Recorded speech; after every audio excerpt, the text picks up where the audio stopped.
Let's now test this simple application on Android.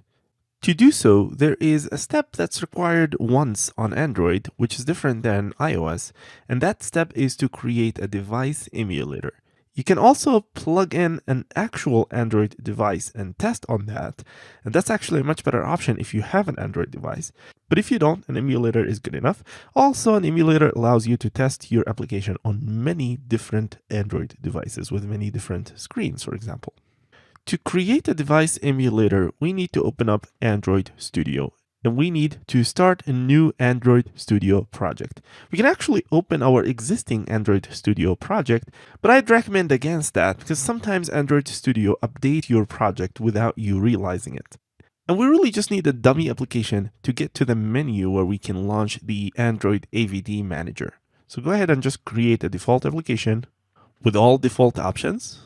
And once you're inside the full Android Studio menu, you want this icon here, the AVD Manager. Sometimes you can also access it via Tools, Android, AVD Manager.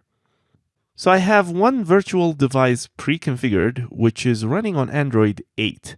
However, for React Native, we need to create a new virtual device that's running on Android 6. So click on Create Virtual Device, and I'll go ahead and pick Pixel. Click Next. And when the tool asks you about a system image, you want to pick Marshmallow. Now it looks like I need to download that, so just go ahead and do that. It's actually weird because I remember we did download that during the installation. But if you see a download link next to Marshmallow, just go ahead and click it. When you click on Marshmallow now, you can go ahead and click Next. And this window is going to ask you about some configuration here, the orientation and many other things. Let's just use the defaults, click Finish, and you should see the new device right here, which is running on Android 6.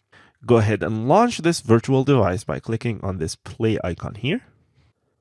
And here is my Android emulator ready to run. To run the project for Android, first, make sure that you terminate the packager instance if it's still running. Then you might need to run this command, npm start -- reset cache. This is usually a good command to try first if you run into weird problems. I'm going to kill the packager one more time, and then run the command that you need to run the project on Android, which is React Native run Android. This will start the packager again, but it will be compiling the project for Android. When the command is done, you'll see the application loading in the emulator, and you'll see the exact same Welcome to React Native screen. Now, in my project here, which was generated on React Native 0.46, I still have an index.ios.js and index.android.js. If you generated your project on React Native 0.49 or higher, you'll only have an index.js file that should work for both platforms. However, an Android.js extension in your nested files is something that React Native will understand, and it will choose that file first if it exists when running the project on Android. This allows you to have custom code for both Android and iOS when needed. So I'll do a few changes in my index.android.js here. And to reload the Android app in the emulator, you can double press the R key. If you want to bring in the developer menu, you can press Command M. So let's go ahead and enable live reload, test that. And that seems to be working.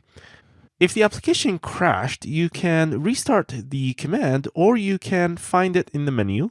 So just click on this Android menu button, and you can see the application here somewhere. So just double click that, and that should reload the application. You can also normally force close an application just like you do in a normal phone. Very good. So I usually just run one simulator, just the iOS simulator, and do everything in iOS. And once I implement a good phase, I'll switch gears and test things on Android and make things work on Android. So I'll go ahead and just close this emulator and go back to testing with iOS only. You might need to restart the React Native packager to get things to run again on the iOS simulator.